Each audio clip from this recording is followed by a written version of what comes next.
Requesting connection. Established. Encrypted. We're live. The show you've been asking for. Advice, technology, and community. Linux first, all others second. This is Ask Noah.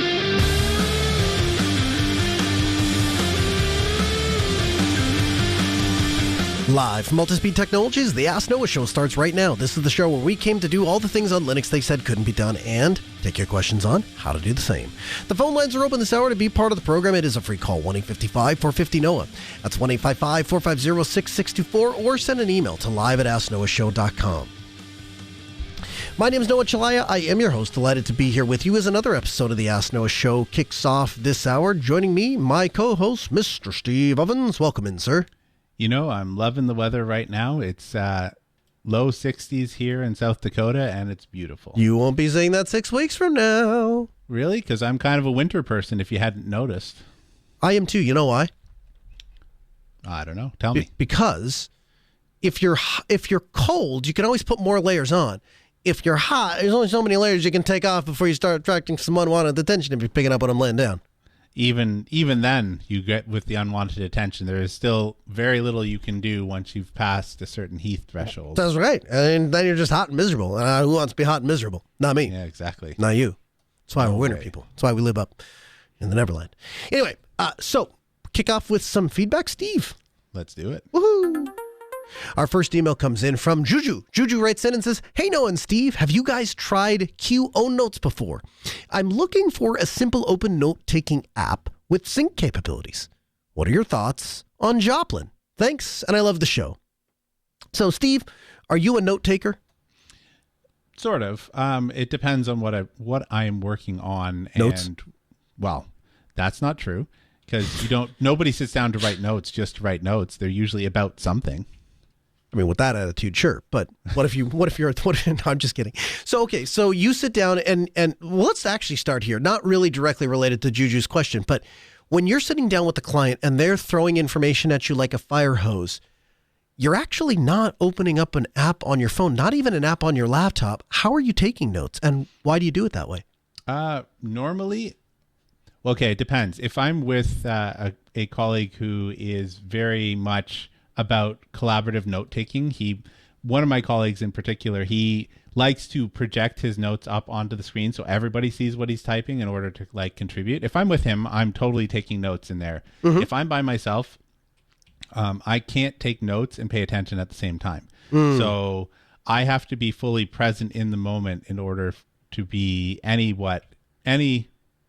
useful at all. That's just the way it is. So I'm not taking notes by myself, and then I try to make summaries afterwards at some point somewhere, which is usually in, a shared folder somewhere at Red Hat.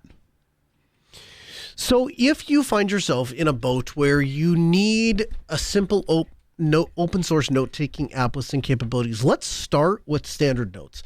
Standard Notes has been kind of a go-to favorite in the community for a long time, in part because it's very easy to get started. You can download the app, you can sign into the web app, and you can just start taking notes and sync them up to the Cloudy Cloud. So it's open source and I believe supports encryption. So there is a good reason to be able to trust it. However, I am not sure if there is a way to self-host it or if you're required to. Oh, so there is a way to self-host it. They do have, I'm on their site, standardnotes.com. They do give you an API gateway and getting started with self-hosting. So it is, I guess, possible. I've kind of moved away from this for a number of different reasons. But if you're looking for a quick and easy, dirty solution to get something that isn't privacy invasive and will get you up and running with an account you can sign in and sync your notes to multiple devices, Standard Notes might be something you want to check out. You can learn more by going to app.standardnotes.com. The second tool I want to put in front of your face is, so you mentioned Joplin. Joplin is great. I've used Joplin. Steve, you said you've tried it, but it didn't pass spousal approval, right? Yeah, we tried Joplin. I didn't find it particularly difficult, but at least at the time, it had a more technical interface. And so it's a lot of stuff that you could do with it, but it didn't really pass, standard approval, I'll say. So I would have been the only one using it. Things I like about Joplin, it allows you to sync to Joplin Cloud. You can also do it through things like Dropbox, OneDrive, the file system itself, Nextcloud, WebDAV, S3, or Joplin Server. So you get some options on what you want to put your notes into. I think that's kind of neat. I like the concept of notebooks. I like the fact that it's a fast, responsive interface. I like the fact that it combines to do as well as notes. So definitely not a bad way to go. Again, you're going to deal with the fact that it's open source, and so it's a great tool. So I think if you're looking there, I don't think you'd go wrong with Joplin. The other tool I want to put in front of your face is Simple Mobile Tools. So this is a collection of tools that are, the best way I can think to describe them is, imagine if you're setting up a smartphone from scratch, an Android-based smartphone from scratch, and you want all of the tools that come with, the useful ones anyway, not like the marketing ones. You want all the useful tools that come there, but you want them all to be open source. So Simple Mobile Tools has everything from a camera to a keyboard to a drawing app to a calculator to a clock to a launcher, a note-taking app.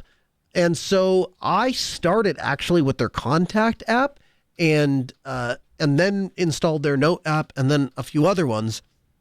And I've been really happy with them. I think they do a really good job. And so available on F-Droid as well as the Google Play Store. So you can download or install there. Now, during our pre-show discussion, we were having a conversation, and Sleuth in the chat room said, hey, you know that there was some hubbub with them, and eventually the end, long story longer, there is a FOSS version or fork of Simple Mobile Tools called Fossify. And so you can learn more by going to fossify.org. Now, all of these links that we're talking about, they'll all be available to you in the podcast show notes, podcast.asknoahshow.com. So make sure to check those out, and then we'll give you the clickies so you don't have to try to remember what I'm telling you to type.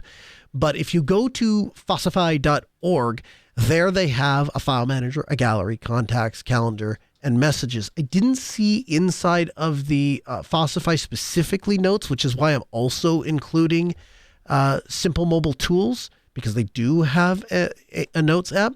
But that's where I think I would start if I were you. The other thing, and this is a bit more, I don't know what the word is, esoteric, but I've started using just the Notes app built into Nextcloud. And now part of that is we recognize if you are just looking for something you can download and install on your phone, like this isn't going to be that, right? Because you're going to have to set up a server and do all the things. But where I think it could be beneficial to you is if you already have a Nextcloud instance, or you were already interested in potentially setting up a Nextcloud instance, using the Nextcloud app, it is a function to a degree of just being, it's available, and it's not a lot of extra hassle because I'm already using Nextcloud for other things. But the nice part about it is it puts it starts to centralize all your data into one places. So your photos are going one place, your notes are going one place, all of those things are winding up in one central place. And that one central place is designed from the ground up to be a central hub for your open source life. And so we'd be remiss if we didn't mention Nextcloud Notes. Now, Steve, I think that's what you said when the times that you do reach for, a glowing brick to be able to type notes into. I think you said you were using Nextcloud Notes, right? I do. I have used it in the past. Honestly, I mostly just use the sync functionality of Nextcloud. If I'm looking to do more collaboration, listener Brandon kind of helped me set up Collabra as the backend for Nextcloud. So I'm using the Nextcloud Office part of Nextcloud for collaboration stuff. Very cool. Our third email comes in from Aaron. Aaron writes in and says, I've always loved Ubuntu, but the last 2 times I've installed it, nothing but small issues. For the 2310 and 2404 LTS, after listening to Steve having issues, now I'm thinking it's not my fault. I'm going to give Fedora a try for the first time. I've been using Ubuntu or another Debian-based distro for 30 years. Please don't think I'm an expert with Linux. I just hate Windows. I've been using MIT-TV for years, and I've struggled to get it to work well. But it's been rock solid since then. So, Steve, you're an interesting nut, and I use that term politely, but as politely as you can call somebody else a nut. But you work for Red Hat, and so your choices would be, the whatever it is, Red Hat corporate build, which I think these days is based on Fedora anyway.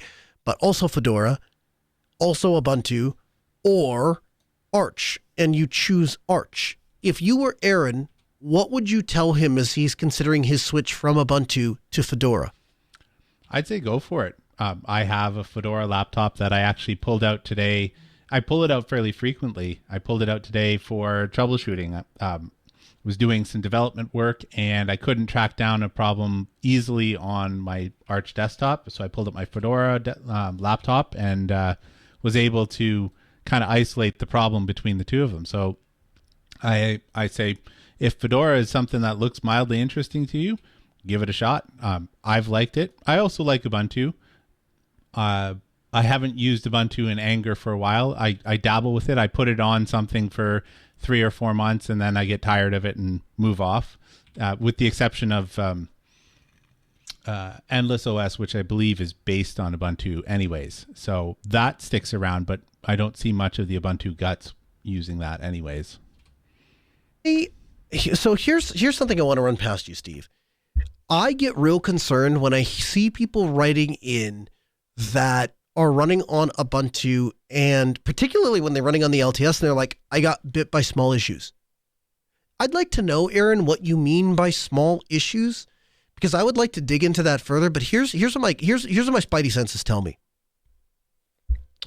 You walk into an electronics store and you walk out the door with a Windows 11 laptop. Are there going to be problems? Yeah. Not chief among which is going to be the fact that when you open the laptop up, unless you have an internet connection, you won't be able to use the brand new laptop that you bought because Windows 11 requires a Microsoft account. Now, if you want to work around that, there is a way to do it at the moment. Go to docs.mindrip1.com and under the Windows section, click on Windows 11 offline setup, and we'll walk you through how to bypass the online requirement. But for most average people, the problem exists that if you buy a brand new Windows laptop, you can't sign into it unless you have an internet connection and you create a Microsoft account. So that's problematic, I think. But the laptop, functionally, it works out of the box. Apple, same thing. Walk in, buy or drop down, whatever, $9,000 or whatever they charge these days to come home with a shiny MacBook. And you open up your fruity laptop and you plug it in, and it's going to work. It's going to function out of the box. To me, Ubuntu is supposed to be the vanilla, plain, no frills, just works, as Steve would say, just works TM. And if we're not getting there, that's concerning to me. Now, if you're not getting there because of there's a missing driver or there's a missing this or there's a missing that, and it's outside of the control really of Canonical, I guess I can see that. But I'd be interested into what you mean when you say small issues. I ask that because I had what I would define as a small issue, the new installer, the new Flutter-based installer that's going to be all that in a bag of chips. It's great. Works on 8 out of 10 laptops. But on some of the older hardware I went to install 2404 and I just couldn't click. I couldn't do anything in the installer. Run the server installer, Ncurs, whatever it is based off of. That works fine. Then I can install a desktop so I can get to the same place. It's fine. I know how to get there. But it wasn't a smooth experience out of the box. Now, I would define that as a little issue, but it would be show-stopping for some people. And I'd be interested to hear what you mean by you had some small issues. Steve, am I being a little too hard, do you think, on the LTS? Well, I think that you led in with a non-apples to apples comparison. You're talking about walking into a store, buying a thing and walking home with it, as opposed to I bought something off of eBay from random parts and then tried to install, Sierra or whatever the most latest version of Mac is, or Windows 11 or whatever. Like yeah, that that's would fair. That might be an equivalent thing. Or if you're going to stick with your analogy, then somebody goes to System 76 and Ubuntu doesn't work. Like that's a fair comparison. Okay. That aside, it is kind of a breaking bug if you can't actually install the operating system on the LTS. That does seem like a bit of a problem to me. But sometimes little issues are caused by things that vendor can't or doesn't have much control over for copyright reasons or things like that. They can't enable those third-party repositories or, you name it. So there's all kinds of things. And without a definition of what it looks like to have a small problem, it's hard to say whether or not you should expect no bumps. Yeah, that's fair. You're right. That wasn't a truly fair comparison. I appreciate you making that observation.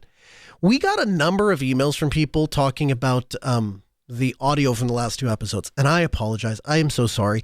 What happened was back in March-ish, whenever Summit was for Red Hat, we had our very expensive, very nice Telos Axia mixer just die. The engine that runs it all fell over catastrophically.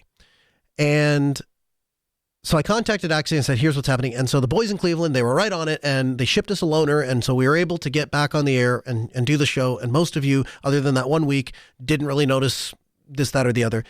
It cost some money, but we were able to get the board fixed, got it back into production. Now, when I was putting everything back, I had purchased, when we first set up the studio, I had purchased a Marantz digital AES recorder that interfaced with the Axia.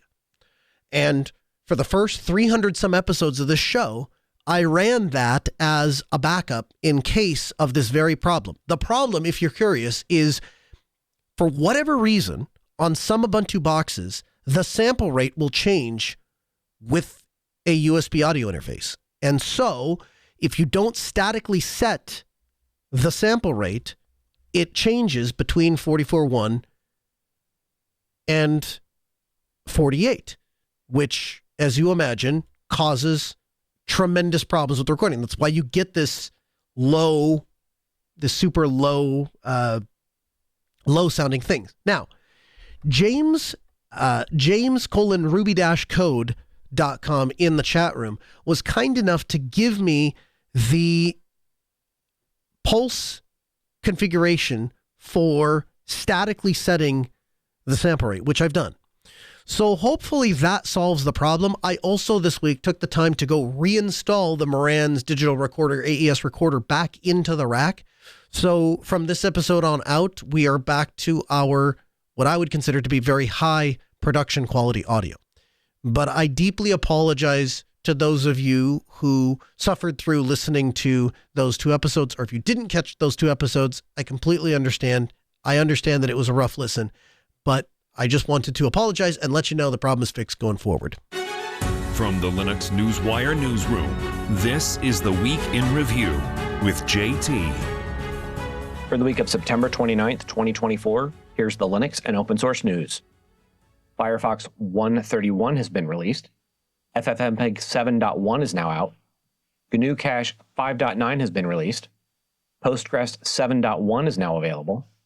Winamp has released all of its source code on GitHub. Arch Linux-based Lea 2.1 rolls out with the 6.11 kernel. And speaking of Arch, Arch Linux has announced that they are entering into a direct collaboration with Valve. And Tails has announced that they are joining forces with the Tor project. In open source hardware news, there's a new open source adjustable mouse out called Stacial B. And in open source AI news, the Allen Institute for AI has unveiled Malmo, an open source AI model released under the Apache 2 license, which has beaten OpenAI's GPT-4o, Anthropic's Claude 3.5 Sonnet, and Google Gemini 1.5 on several third-party benchmarks.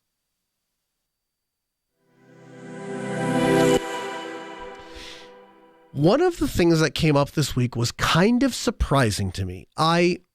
Steve, I've talked to you numerous times about my endeavors to completely divorce myself from Snowflake machines and or completely configured machines, right? So this idea that I have, quote unquote, my laptop and it's set up the way I use it, I have tried to intentionally force myself away from that. And that process, for the most part, has been pretty smooth sailing from the standpoint that I am able to treat any laptop as my hardware. And that was never more true than it was during Southeast Linux Fest.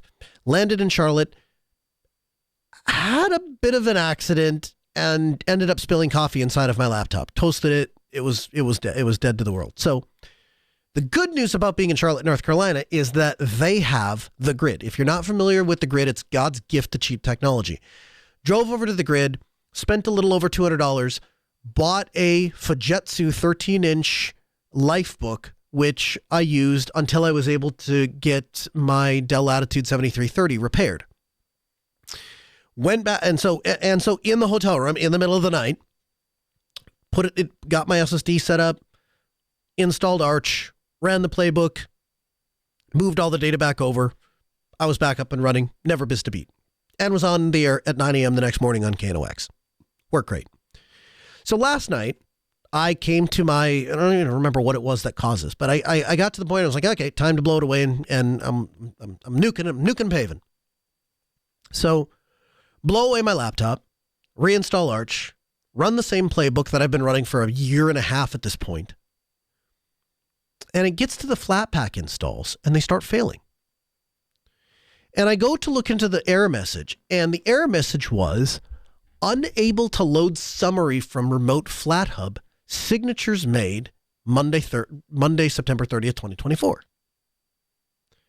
Well, it was Monday, September 30th, 2024, but this is a brand new install of Arch. Why can't I install Flatpaks?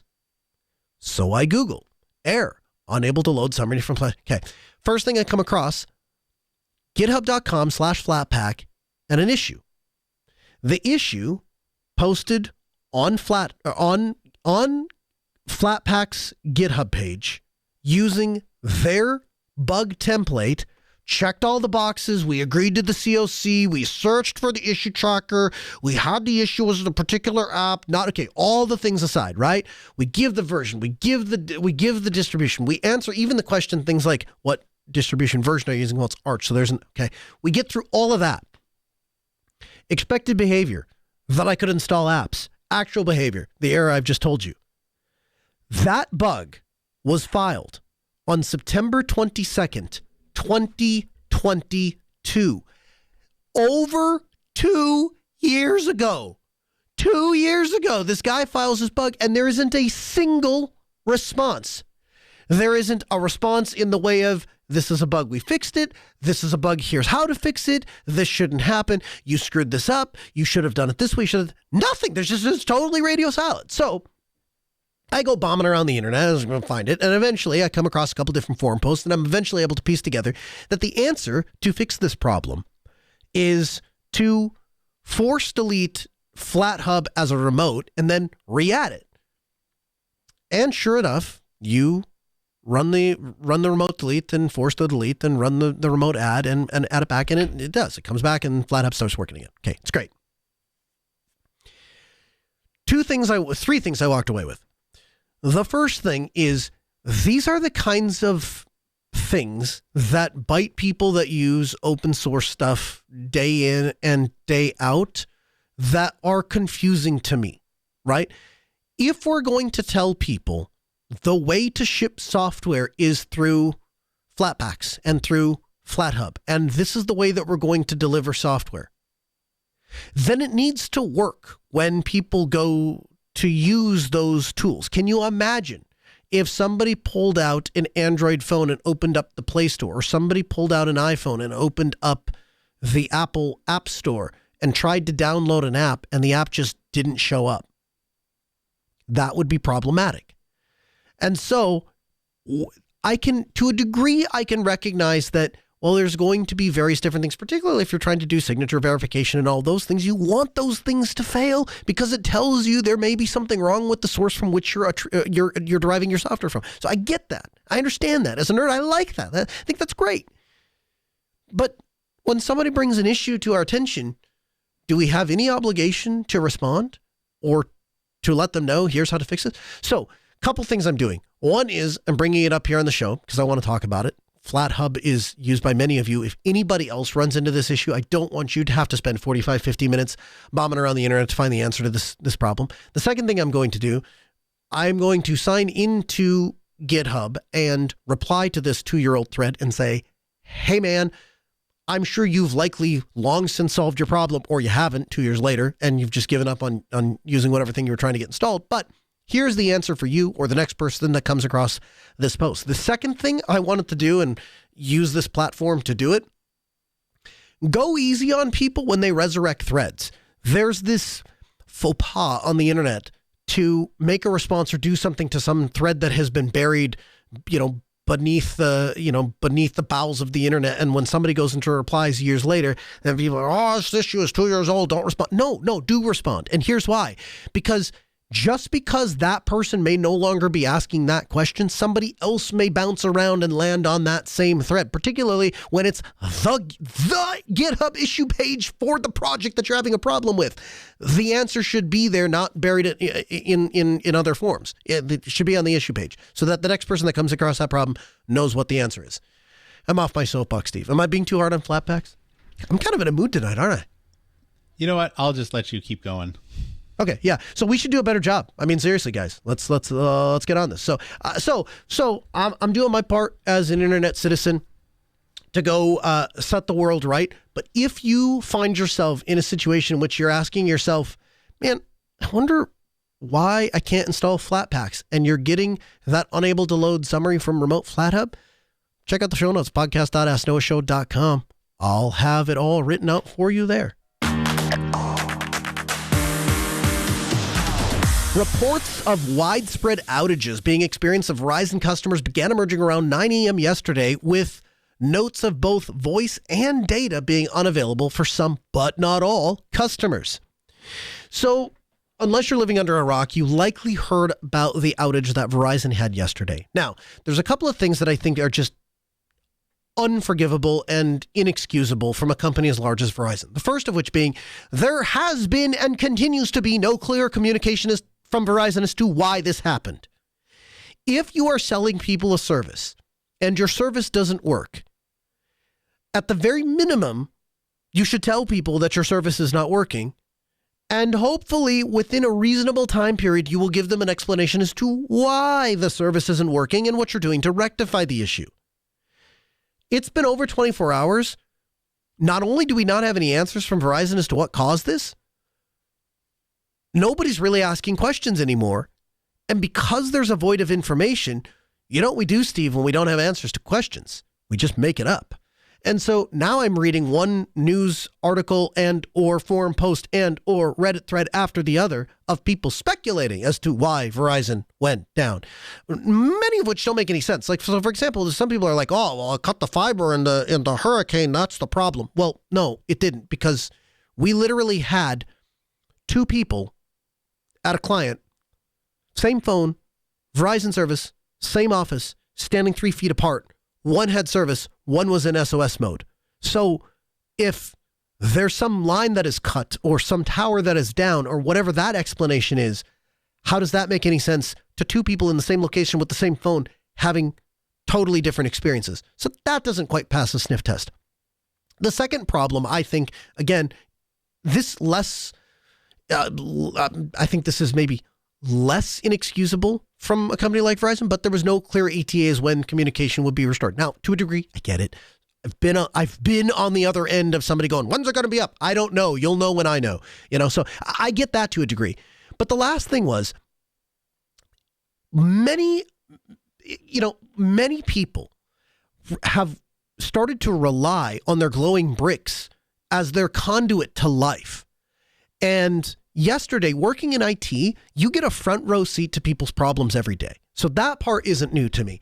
People being upset and frustrated. I mean, I tell everybody I hire, hey, how do you deal with friction? We spend a lot of time talking about, how to deal with people and how to care for people, because at the end of the day, when you work in IT, you're dealing with other people's problems. That's what you're signing up to do. It's why people write you a check. And so nothing moves unless it's shoved. And when you shove something, there is friction. And so because of friction, you're going to have people that are not always at their best. So I wake up every morning and point my car in the direction of Ultra-Speed Technologies, knowing that's going to be my reality, that people are not going to be happy and thrilled because they're calling us because they have a problem. So I understand that to a degree. Yesterday was something I've never seen in 20 plus years of working in IT. I've never seen something like a spectacle like I saw yesterday.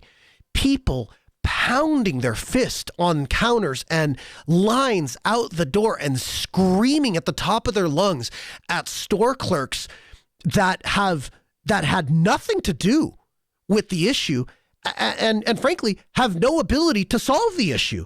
I mean, I don't know what, I mean, it's as if people wanted these store clerks to get in their personal vehicle and drive to a tower and climb up and somehow fix it. I mean, it just wasn't happening.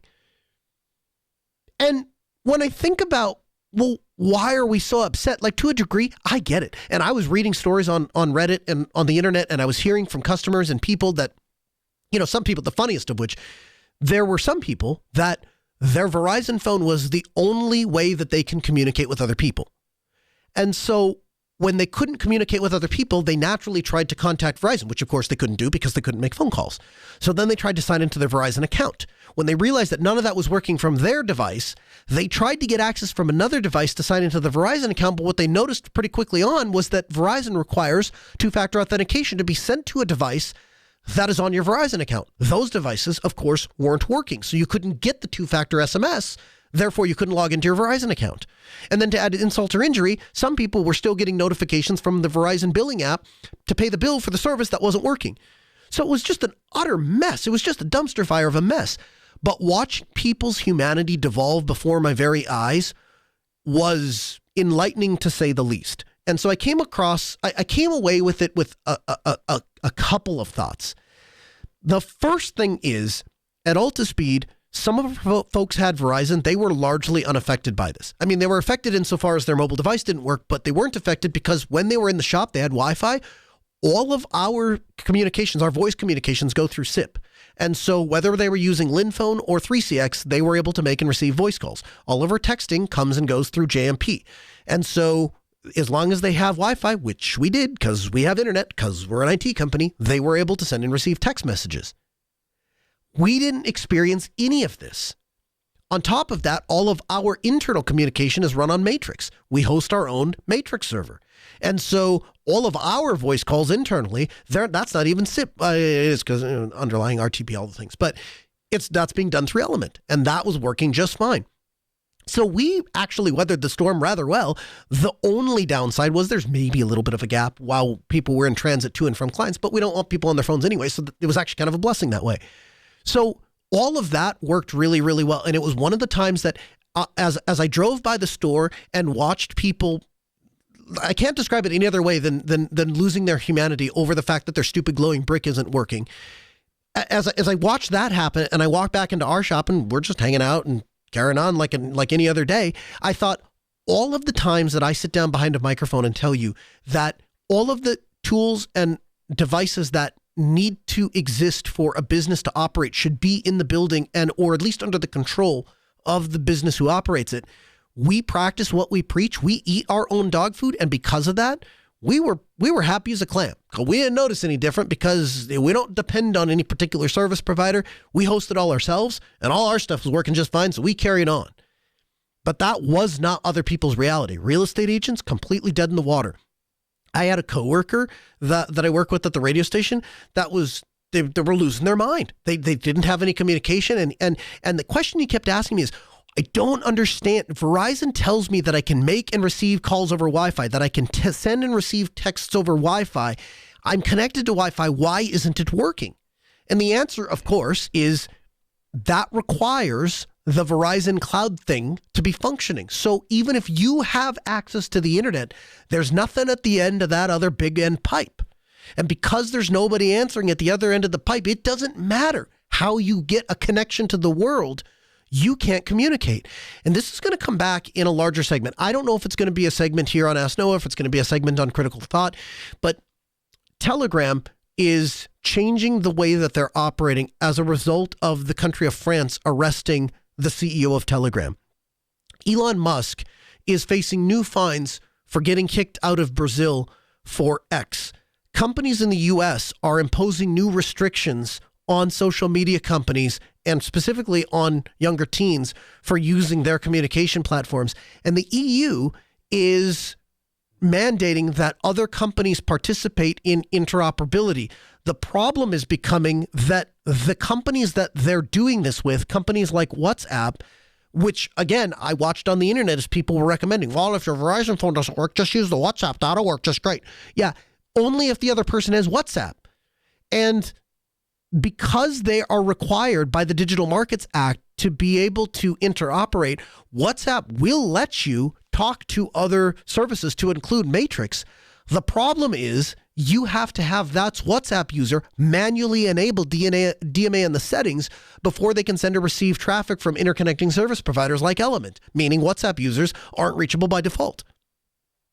So the world of communication is changing before our very eyes. And Steve, you have a book that you recommended that I like so much that I'm actually on my. It's one of those books that you can't just read once; you got to listen to it multiple times. It's called The Master Switch. If you were to give somebody who has never heard of the Master Switch a brief synopsis, what would that sound like? I would say that it's kind of the history of communication going back to the telegraph all the way to current times. And there's some detours here and there, but largely it's a struggle of an open standard being then gets closed down, and then another standard pops up as an open standard, and then it eventually, as it matures, gets ratcheted down. It's just this back and forth of various technologies in the last couple hundred years that have followed this pattern. You don't have Verizon, but I thought your response when I brought this up to you was interesting. You didn't have a Verizon phone, but you told me largely this wouldn't have affected you anyway. Tell me more about that. So, I mean, largely I go throughout my day without even knowing where my phone is, let alone having some level of interest in interacting with it. But so I rely on house internet for sure. And that's kind of crucial. It's not like I'm a Luddite and I can go without internet. However, when I construct things around the house, we require that internet is not crucial to the functioning of whatever that is. And so I went through the entire day without interacting with anything that would have even put me even remotely close in contact with someone who is interacting with Verizon. And it wasn't until 5 or 6 in the evening that my wife's like, oh, Verizon's down. So she didn't even know either. And she's a heavy phone user. So it's one of those things that when you construct your services to be internet resilient, you're not going to have no glitches, right? There's always some level of glitch somewhere. But you can do a lot to kind of shield yourself between making sure things are available offline, making sure that you don't have that tendency anyways, and you can insulate yourself quite a bit. You know what I thought was kind of funny? So, unsurprisingly, news media was picking up on this pretty early on, and also unsurprisingly, as the news media was picking up on this pretty early on, they were going around to ask other phone providers like, hey, are you having any problems, that sort of thing? I thought companies like T-Mobile and AT&T were clever. So they acknowledged that they had some users reporting issues.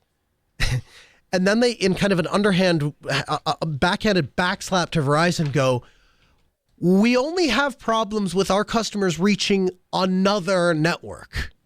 So it wasn't a T-Mobile problem. It wasn't an AT&T problem. It was a Verizon problem all the way around. But their customers are going, I can't call Uncle Sally. I can't call my mom. I can't call my dad. Well, yeah, that's true. But the reason that you can't contact them is not because T-Mobile or AT&T or whatever, they're not having an issue. It's because mom or Aunt Sally or whatever is on Verizon, and that's experienced the problem. So it was kind of a backhanded slap. But the thing that stood out that both you and I, and you were you skated ahead of me on this, and I'm kind of catching up to you.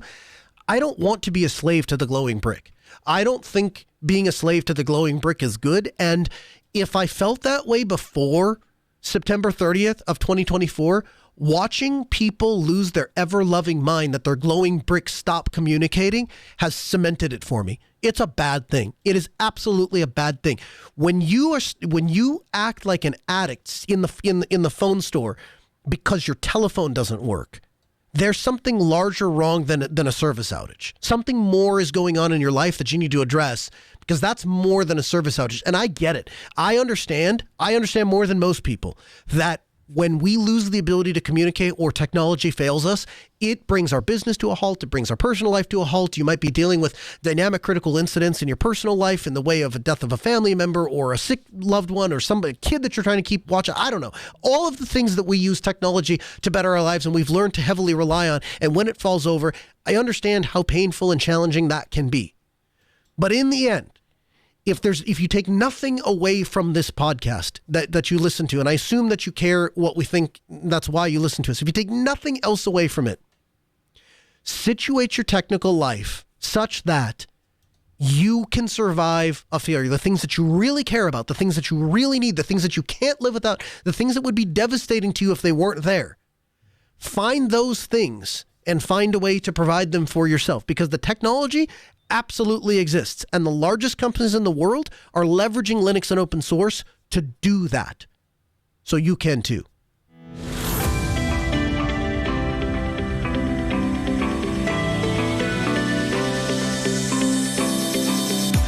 The Thunderbird beta has been released for Android. So I have been absolutely giddy since the moment this was announced to give this a test drive. So a few months ago, it has maybe more than that now, but a while ago, Mozilla announced that they were taking over the K9 Mail project, and those two projects were going to team up to make one heck of an email client for Android. And I immediately got excited for the following reasons. Number one, I think that K9 Mail is one of the best mobile email clients out there. Secondly, I am to this day a diehard Thunderbird fan, to the point that I switched the view back to my classic layout. I have been using Thunderbird since the original, I want to say the mail client I used before Thunderbird. This is how far back this goes. I want to say I was using, I can't even remember. It started with an E.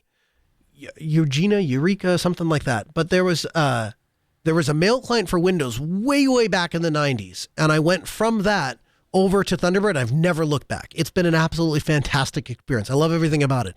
And I'm not into the new Gmail style threading, all that nonsense. I turn all that off. And I can still get a normal, traditional email client the same way I've looked at my email for 15 years, and I'm going to keep doing it that way. I like it. And now it's available to me on my phone, and the experience is wonderful. So the first thing they do that I really like is this concept of a unified inbox. So no matter how many accounts you add, all of the emails, if you choose to set it up this way, will come into your unified inbox. And so no longer do I have to pay attention of, I'm in this account, or I'm in that account, or I'm working for this business, or I'm working for that business. No, they all come to one place. And then when I tap on the email to go reply, it takes me in, and I can tap reply, and I can send an email, and it's absolutely fantastic. The other thing that it does that I think is really great, it has built-in encryption. And so if you go into the settings and you go into the account, you are able to tap on end-to-end encryption, and you can enable OpenPGP support so that you can either have an OpenPGP app, and it will do in encryption. They also have the ability to encrypt the message subjects. And so it's a very responsive app. It is early days, so I would encourage you in the strongest possible terms to be gentle and kind to Thunderbird as they work out the issues and as they work their way through what is their new flagship client. But they have a testing checklist. What they're looking for is, does the automatic setup work? In my case, it did. Does the manual setup work? In my case, I didn't try it. I can read messages. I can fetch messages. I can switch to accounts. I can move emails between folders. All of the basic functionalities of a mail client are there today, and it works great. I would encourage you to check out the K9 Mail to Thunderbird Android transfer. I have not done that myself, but I had somebody who works at Altispeed do it, and he said that worked great.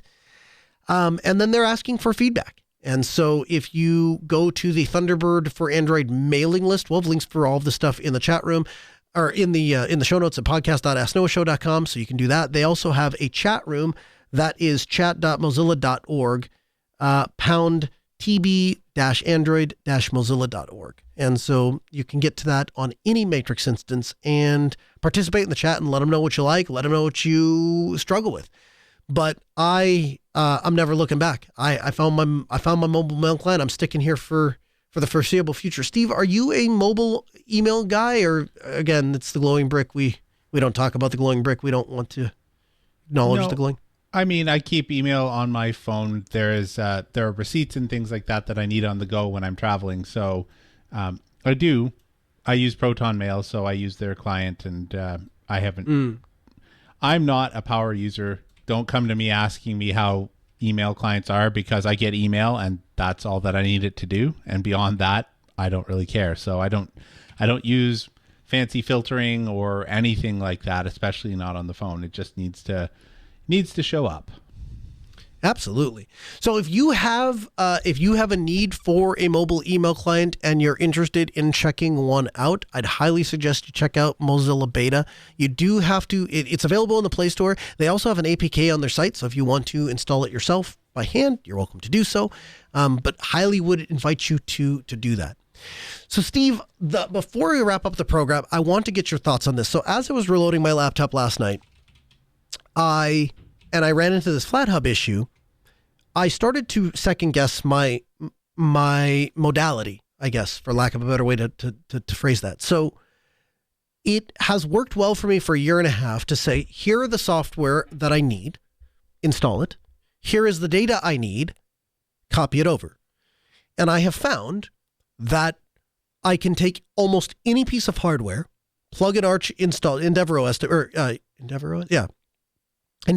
in, run the installer, get to a bootable machine, then run an Ansible playbook, and all of my software appears, and all of my data makes its way back over, and I'm pretty much good to go. And that process has served me well for a year and a half, and then, as I pointed out, itself allowed me to literally just take my running production laptop that I was right in the middle of using, and for a bunch of different things, run rsync to get all the data back onto my external drive, throw it to the side, grab a new one, provision it, and I'm back up and running in a couple hours. And my human interaction, Steve, is very little. I mean, we're talking maybe 2.5 minutes up front to get Arch rolling, and then maybe another 2 minutes to install Ansible and kick off the playbook. And I walk away and go, drink coffee and watch TV and hang out, and I come back to a completely configured computer. Last night, as I was redoing my laptop again, after I got past the FlatHub thing, I got distracted by it for a little bit. And I thought, I'm going to plug it into my dock so that I can use my Thunderbolt dock and get my big screen and my keyboard and my mouse while I figure out what's going on with FlatHub. Plug in the dock and it's not working. Can't control it with the mouse, I'm like, I don't even remember or know why I don't get it. It's been a year and a half since I figured all this out, and I'm just super frustrated, and I'm irritated. And I have the presence of thought to think, okay, comment out all the FlatHub stuff because that's causing you problems. Get the rest of the playbooks. So at least you have the rest of your tooling and all that. So I do that. And lo and behold, with Arch, you have to install a bunch of different not a bunch of different, but you have to install the Thunderbolt utilities so that you can authorize the docs and all the rest of it. Of course, I wasn't thinking about that. So let the playbook run. But on the other end of it, everything worked. Then I could plug in my dock, and I could use my keyboard and my mouse and all those things. So I feel like on one hand, I have the right approach. I am the antithesis of married to a particular piece of hardware. I mean, you could take this thing away from me at almost any time, and the worst that it's going to be, I might lose a day of data. I might lose a day of work that I had. And even then, if it's something for Altispeed, it's being synced to C file and I can go download that again. And if it's working for a client, chances are I'm VPN'd in and storing the work on their thing, so it's not local on my laptop anyway. And then the esoteric stuff in between there, the bits and bobs where I downloaded something or copied something from an email, whatever it is, maybe I would lose that. The downside is, last night when I hit this FlatHub thing, and I couldn't immediately figure out what's going on, I'm thinking to myself, man, I have to get to bed because I could get up at 4:45 in the morning and start prepping a show. I don't want to do this. I don't want to deal with this. I just want it to work. And I went down this process in part because I didn't want to figure out what was wrong with the laptop in the first place. I want to blow it away and I wanted to start all over. So if you would be so kind as to do so, could you put on your consulting hat and treat me as a client And if I came to you and said, Steve, we've got automation up the woods. It's doing all the great things because we've automated all the things. Aren't we special and smart and good? And this is going to work all the time and fix all our problems until it doesn't. What would you counsel me to do, or where do you think my blind sight in this approach is? Well, part of the problem is that with software, you never know how all the bits are going to end up interacting, right? Because you're not making a purpose-built single task thing. And so you might install, I don't know, lib input from this thing and, some random library from another thing. And what you end up finding is that while they work individually, the combination of them in an upgrade situation can be somewhat problematic for you. And so because of that, your automation is great, but it is also going to fail you at some point. That's just the way it's going to be. So there isn't much to avoid there, because unless you're going to do regression testing on your laptop or whatever, eventually you're going to run into a situation where your automation is going to work fine, but the combination of the packages that you're installing don't do what you think they do anymore. Whether it's they change their behavior, and that's pretty frequent, especially if you're on the leading edge, or they just interact strangely with various components that you're trying to work together.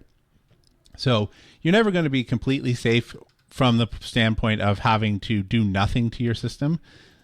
So I'd say don't ever think that, but your automation is going to get you a long ways, and you'll probably still have to troubleshoot bits. And that happens regardless of whether you're running Arch or Ubuntu or something else. Unless you have a completely frozen package base, you're going to run into these issues. Before you even finish speaking the sentence, before I even finish speaking the problem, I already know there's some guy clacking away at his keyboard going, NixOS, NixOS, NixOS. What would you say to somebody who tells you that NixOS has solved this problem? Because in a way, they've solved this problem, right? I mean, this is the entire issue that NixOS is designed to fix, is to make things 100% predictable. In fact, it is so predictable and it solves this problem so well that any major industry that is heavily dependent upon security audits or those sorts of things, or development firms that absolutely have to know the exact bits that are going into production, that's what they're using to solve this problem. Why does or doesn't this solve the issue? Well, so it'd solve the issue if you didn't upgrade your laptop. But the point that I have outlined will apply regardless of your operating system. So if you're just trying to get to the same thing, like a golden image style, then yes, Nix has solved that problem. If you're trying to get to a point where you can 100% promise that all of the weird bits that you've assembled from all of the different things that you've decided to install in your laptop never break because they're never going to have an update or interact strangely or anything like that, you can't do it. Doesn't matter what operating system you're running. So ultimately, what Nix does give you is the ability to roll back. So you have your previous config before something went crazy on you, and you can immediately roll back to that, very similar to like a Core OS or an immutable operating system. Okay, plot twist. What if I said, hey, Steve, I am going to use ZFS and snapshotting so that I have the ability to roll myself back? Does that get me there? The combination of automation and snapshotting. It does. If you're just trying to be up and in a stable position, I would say that goes to the same point in time as a NixOS, with the exception of all the Nix people are furiously slamming on their keyboard. Mm-hmm. With Boy, NixOS, I can hear 'em. You can drop your config in, right? So someone solves the problem and makes a flake or some other incantation of Nixie type language, and they solve the problem that you had, right? And you can pass that around. Your ZFS situation isn't going to save you from, it's very unlikely you're going to take your ZFS snapshot and drop it in on another computer. We got to leave it there. The music in our ears means we're out of time. I thank you for joining us. If you're catching the show on the replay, make sure to head over to podcast.asknoahshow.com, get the show notes, all of the articles and references we use to put the show together, plus the entire back catalog. We're back next Tuesday at 6 p.m. Central. AskNoahShow.com.